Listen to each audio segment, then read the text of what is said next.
Okay, let's get started with the character. I removed my package that I made during the first part. I'm gonna start over. And I cleaned up the files a bit in order to make a fresh start. To begin with, we should immediately adjust a couple of things that we talked about before. First of all, the specularity is a full 2048 resolution texture. I think that's a bit much. And in fact, what we will do is we will put the specularity inside the normal maps. So we're going to take both of the normal maps and put the specularity into that. So let's start with that bit. So I'm opening the normal maps in Photoshop and I'm bringing in the specularity as well. There we go. So I'm going to take the body specularity, and this is actually rather dark. It would have been a little bit better maybe if the body was slightly brighter, but it will do. So I'll take the body specularity and I place it in the blue channel over here. So then it looks like that. And likewise for the armor.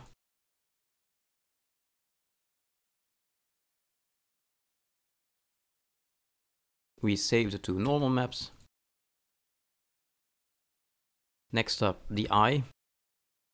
Again, we shouldn't have all the black space, so I'm gonna quickly do this again. I'm gonna select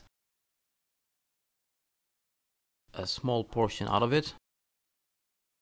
And I'm gonna go for 256 this time because I'm gonna merge it with a couple of other images, so it shouldn't be too tiny.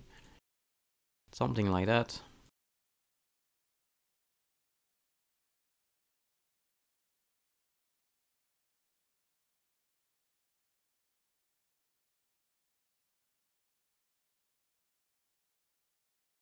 I'm gonna call this taillock merge map. I'm gonna simply call it taillock merge. Save, again, 24-bit. It shouldn't need alpha. And then I get those values. I'm gonna print screen that for a moment. Next up, we have two mask maps. So this one and this one. These two are going to be used, as said earlier, to identify what part of the material should be treated as metal. However, we can easily merge these together. In fact, I can take the eye that I just made, this one, and add these together with the eye. So I'm now copy pasting this whole image. And I'm going to place it in the green one, the green channel of the eye. I'm going to scale it down.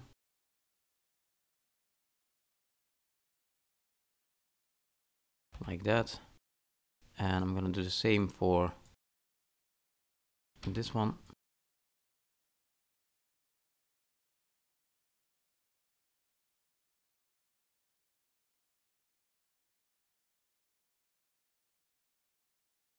It does make it slightly more blurry, but since this will be multiplied with the diffuse anyway, you won't really be able to tell the difference. Also, we're gonna bring down the lot bias on this. So now this image, this merge map looks like that, contains the eye, contains the mask map for the armor and the mask map for the body. Saving that. Also, almost there, but we have electricity 1 and 2 as well. Electricity 1 and 2 and clouds 1, 2 and 3. Those should all be merged into one single texture as well.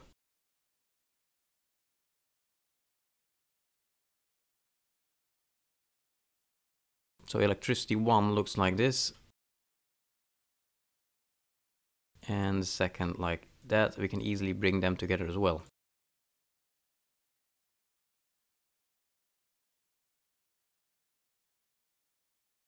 So here we have electricity 1. I'm going to copy paste electricity 2 into that. So now it looks like that. And then blue I'm going to make empty, or I can at a later point still use blue for something else. And this is the result. I will save that. I will call it electricity merge.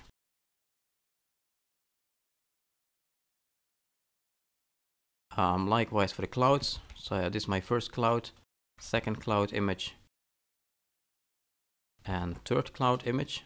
So we're gonna bring both of those into the first cloud.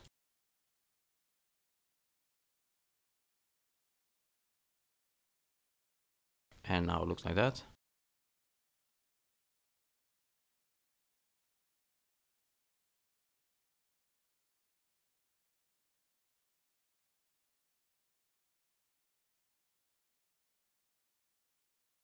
I'm gonna delete these, don't no longer need them.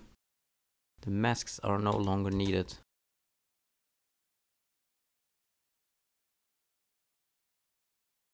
These two are actually my previously merged ones, they shouldn't even be in here.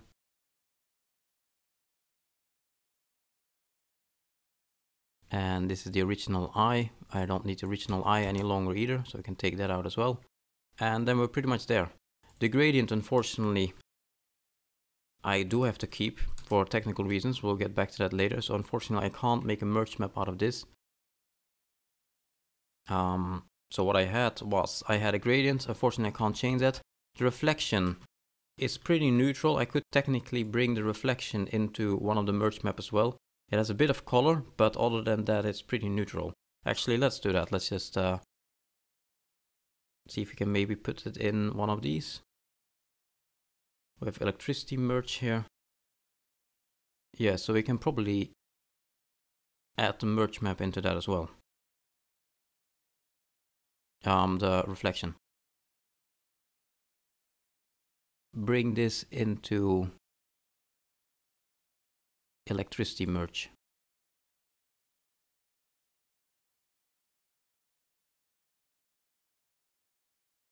In that case, you can delete that one as well. And the fire, I'm just gonna keep as is.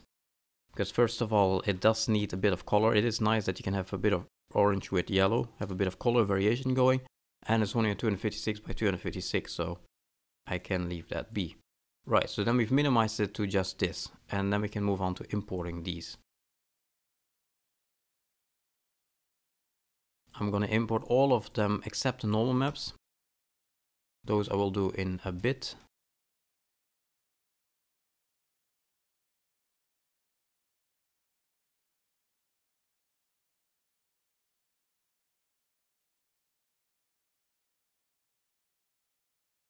And then next up, the two normal maps. Change compression to normal map, which will automatically take care of the rest. I'm gonna verify the settings of the normal map. It's normal map compression, lot group is correct, sRGB is off, and unpack is set to min. And I'm gonna go for sharpen, let's say 3.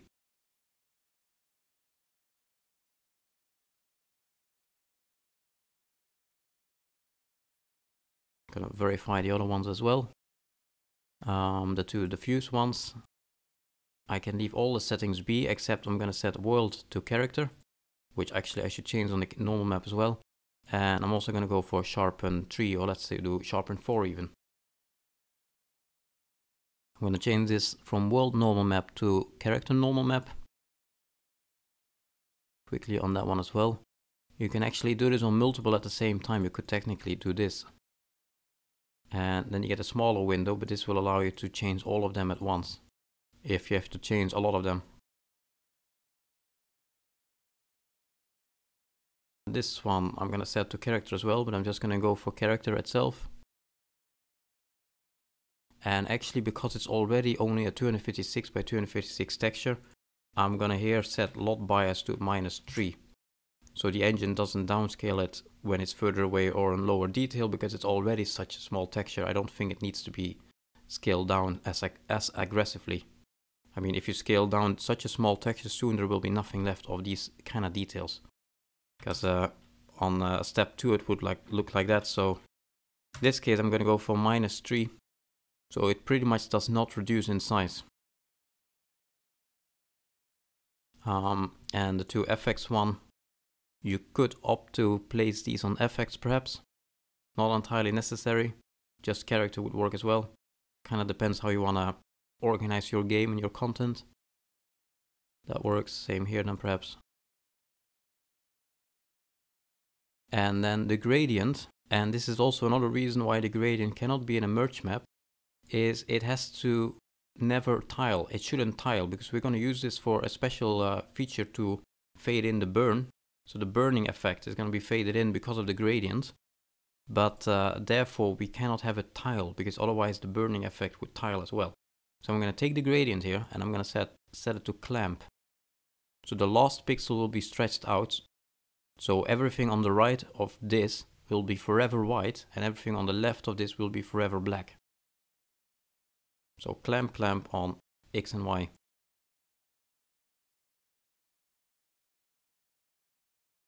Okay, so let's get started with the material. I'm going to do a new material in the asset package. I'm going to call it the character master matte.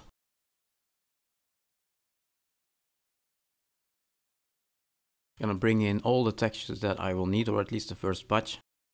First thing we're going to do is we're going to set up the basics, so a standard diffuse specular normal map texture. And then we're going to add the detail normal mapping, because it's quite an independent and simple bit to do. And also we're going to set up basic material instance support right away as well.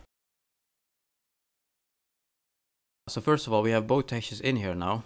What we're going to do, and we're going to do this towards the end of the process, but we have to make preparations already, is we're going to be making one master material which will direct the instances. So we will use material instances on the actual character, and those instances will inherit all the behavior of the master material. So you have to ensure that this one is able to direct the instances below. I will explain at the very end why this is a good thing to do. So let's just follow the system right now. So I'm only going to set up the body, and the armor will come from the body. So I'm deleting the armor, I only have the body here. And then, since these textures have to be changed by the instance, I have to allow the material to change these. So what I'm going to do is I'm going to convert the texture samples to a parameter. And I'm going to do that for all of them. So everything that is called a parameter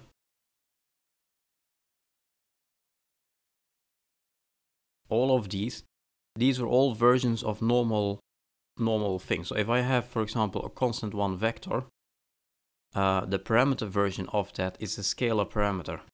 It's exactly the same, except it's a parameter. This one can never be modified. This one outside the material. This one is exposed to outside the material. So for example, Matinee, Kismet, Unreal Script, etc. They can all modify this. This will be exposed to a material instance. This will not be. So in order to expose our textures to the instance, we have to make them parameters. We've done that here. It's a very bad name though. So I'm going to click them and change the parameter name into something very understandable. Simply going to call it diffuse texture. And you can add a group as well. We're going to add it to the group of textures, just to make it a bit more organized. This I'm going to call electricity reflection texture.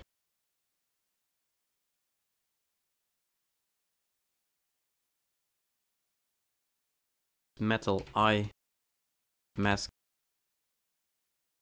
group textures.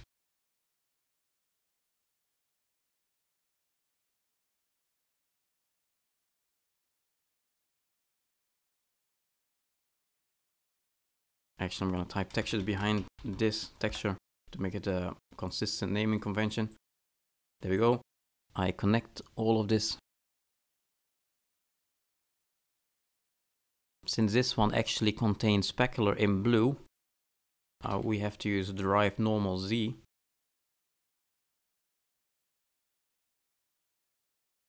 And do like that. And then since the specular is actually in here,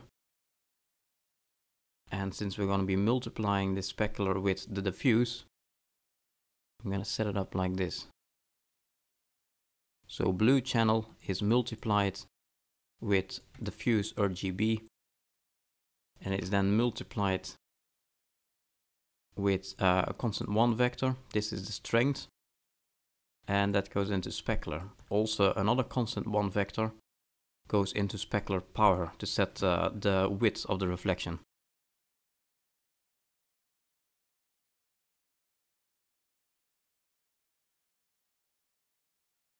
The specular power I'm going to set to 16. and this to whatever works.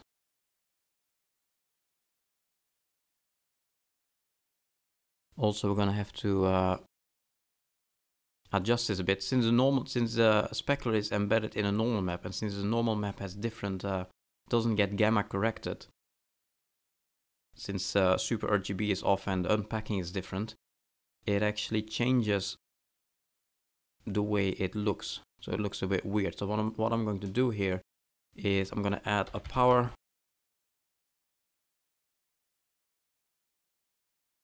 I'm basically going to adjust the contrast of the embedded specular, because again, by importing it within the normal map, it changed the contrast and brightness of the embedded specular. So I'm going to recompensate for that by reducing the contrast to say 0.7. And then we're getting more in the right direction. It's very glossy, but we have specular now. Let's try 0.8. And let's bring this down to say 4 or 3, 2 perhaps.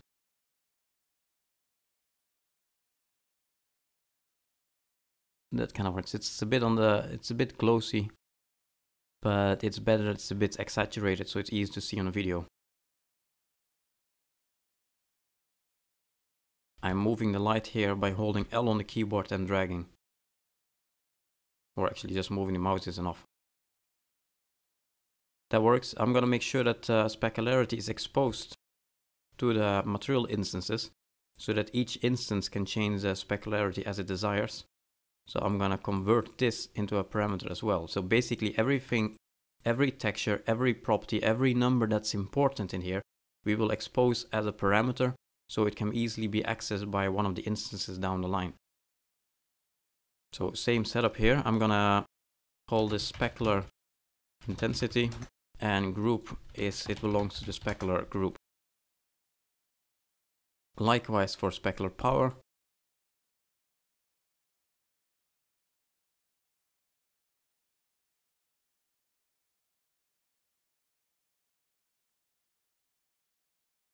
And move it out a bit because we need a lot more space.